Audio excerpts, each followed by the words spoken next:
Olá, eu sou Ana Maria Nascimento, repórter do Diário de Pernambuco, cubro educação para o jornal e a partir de agora a gente tem também esse canal para falar sobre temas relacionados à educação.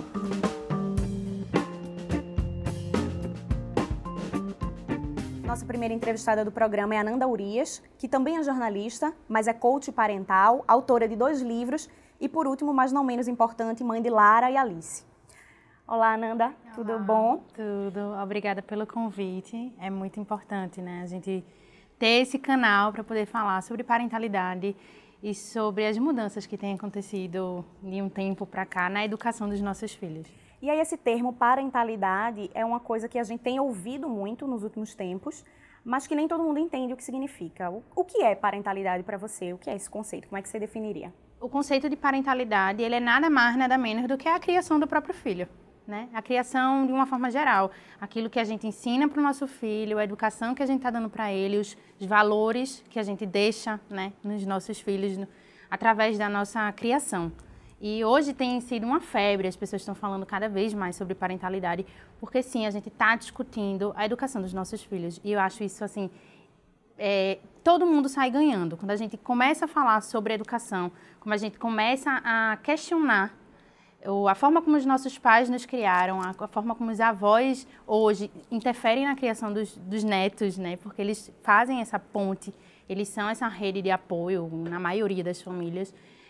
A gente consegue construir crianças mais pensantes, crianças emocionalmente falando, mais seguras.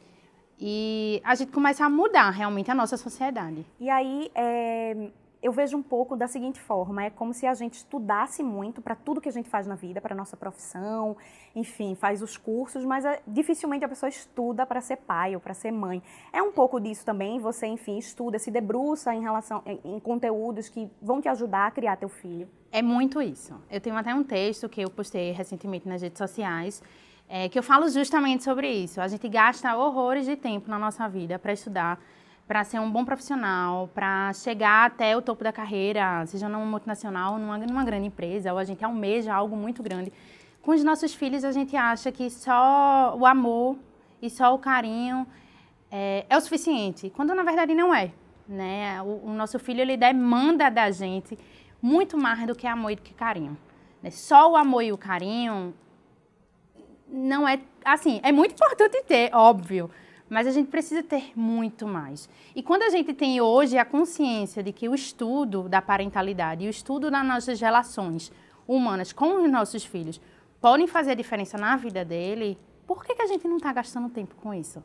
Por que a gente está deixando isso para outro dia? Ou para nunca mais, né? Para nunca. As pessoas... Então, assim, está sendo muito interessante toda essa revolução realmente na educação que está acontecendo. E você acha que a sociedade já entendeu essa revolução e abraça essa causa? Ou é ainda uma luta para que as pessoas entendam o que é isso que você discute? É uma luta, tá? Recentemente eu tenho uma amiga que também tem livros, tem um livro parental que ela fala muito sobre essa educação não violenta.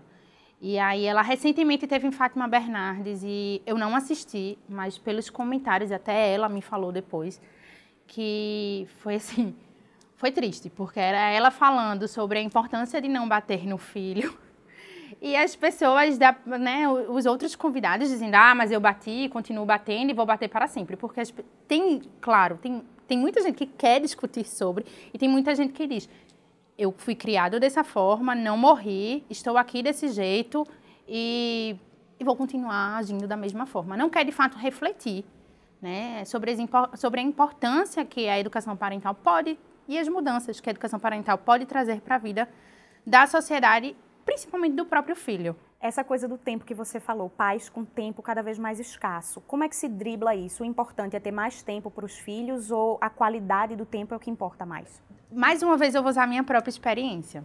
Eu sou mãe em tempo integral há 4 anos e nos primeiros anos, que foi quando eu lancei o Instagram, quando eu lancei o blog, quando eu me debrucei de fato a maternidade como profissão, eu passei uma época muito insatisfeita com o meu lado profissional. E essa minha insatisfação, ela respaldava diretamente nas minhas crianças, que estavam ali do meu lado, mas ao mesmo tempo a minha frustração de estar ali era tão grande que eu não conseguia me conectar com elas da forma como eu gostaria, né? Óbvio que eu me conectava, mas muitos momentos do dia eu estava tão irritada, eu perdia tão facilmente a paciência, que se eu tivesse lá e se eu não tivesse lá, não ia fazer tanta diferença assim. Então, sim, creio, e os estudos já comprovam, que o tempo de qualidade é o que a gente tem que dar para os nossos filhos. É o tempo de imersão, é o olho no olho, é sentar com ele e brincar. Não gosta de brincar, então vamos desenhar. Não gosta de desenhar, então vamos dançar, né? Você não precisa cumprir regras, não existe uma regra. E aí, além do blog, do Instagram, a maternidade rendeu esses 2 frutos, né, que são os livros. Isso.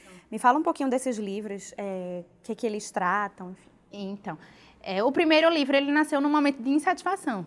Eu estava muito satisfeita com a minha vida materna dentro de casa, trabalhando com maternidade. Então, eu sempre entrei na maternidade. Eu entrei na maternidade com... Foi um mergulho muito profundo. Eu costumo falar que foi um mergulho mesmo, assim, que eu estava até aqui de maternidade, que eu não conseguia falar sobre outra coisa. E eu comecei a escrever sobre maternidade e eu falei, eu preciso fazer algo que eu empreenda e que eu ame, que esteja, de fato, ligado com os meus valores, né, que tenha a ver com os meus valores, e que aquilo dali, obviamente, me renda algum dinheiro para que eu possa continuar cuidando das minhas filhas. Mas aí nasceu o primeiro livro, que foi o Muito Além da Maternidade, que ele é voltado totalmente para a mãe. E depois de um tempo, eu percebi que aquilo dava certo, né? Que fazer livro e vender livro de forma independente na internet, com já o know-how que eu tinha, já com o engajamento que eu tenho nas redes sociais, era uma coisa que me trazia o dinheiro que eu precisava para me manter escrevendo sobre maternidade. E aí, um dia fui convidada por uma amiga minha, vamos escrever livros para crianças.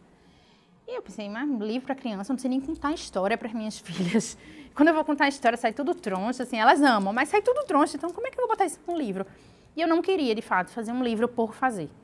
Porque meu trabalho, ele tem muito valor agregado, né? No sentido de, ele é muito o que eu sou.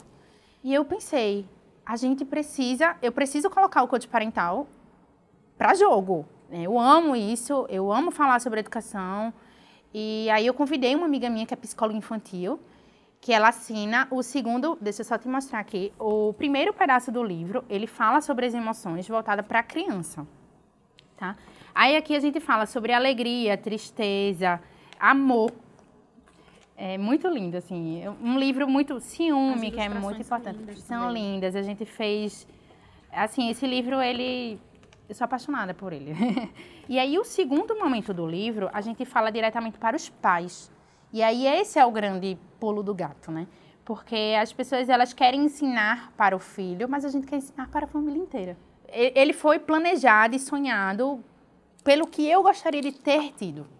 Né? Eu, como mãe, eu gostaria de ter tido isso. Eu gostaria de ter tido um livro onde eu pudesse ensinar para as minhas crianças a nomear as emoções, mas, ao mesmo tempo, que eu soubesse lidar com as emoções não nomeadas. Então, não é simplesmente vou ensinar para os meus filhos, é muito mais do que isso. Ele é um agente de transformação. Posso dizer um exemplo que aconteceu na minha casa. Minha filha mais velha, quando leu ele, na época ela tinha 9 anos, agora ela está com 10. Mas quando ela leu ele pela primeira vez, ela falou assim, ciúme é uma coisa muito feia. Eu nunca tinha dito isso para ela na vida. Falei, como assim ciúme é uma coisa muito feia? Não, ciúme é uma coisa muito feia. Falei, não, ciúme é um sentimento normal. O problema é o que a gente faz com o ciúme. O que é que você vai fazer com ciúme? Você sente ciúme e você vai bater nos outros? O que é que você vai fazer com o ciúme que você sente? É esse o grande problema. E eu falei pra ela, não, é normal. Olha, quando você sente ciúme, e tem no livro isso, quando você sente ciúme, você vai pro braço, pro colo da mãe e do pai, que lá você vai se sentir acolhido, porque tem espaço para todo mundo. E aí, a partir desse dia, ela começou a usar a palavra ciúme. E assim, ela teve ciúme, obviamente, porque toda criança tem ciúme, faz parte do que nós somos. E não existe sentimento bom, sentimento ruim.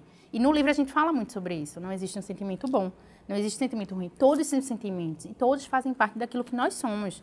Agora, o que a gente vai fazer com o que a gente sente, aí se torna, quando na infância se torna da responsabilidade dos pais, e quando a gente ensina para essa criança, quando pequena, o que fazer de melhor, né? Como driblar esse sentimento que lhe faz mal, ela vai se tornar um adulto que vai conseguir fazer isso de uma forma muito natural, porque ela aprendeu quando era pequena. Ananda, muito obrigada por ter vindo aqui na estreia do nosso programa. A gente encerra aqui a entrevista com a Ananda Urias. Toda semana a gente vai se encontrar aqui no canal do Diário para falar sobre educação. Até o próximo.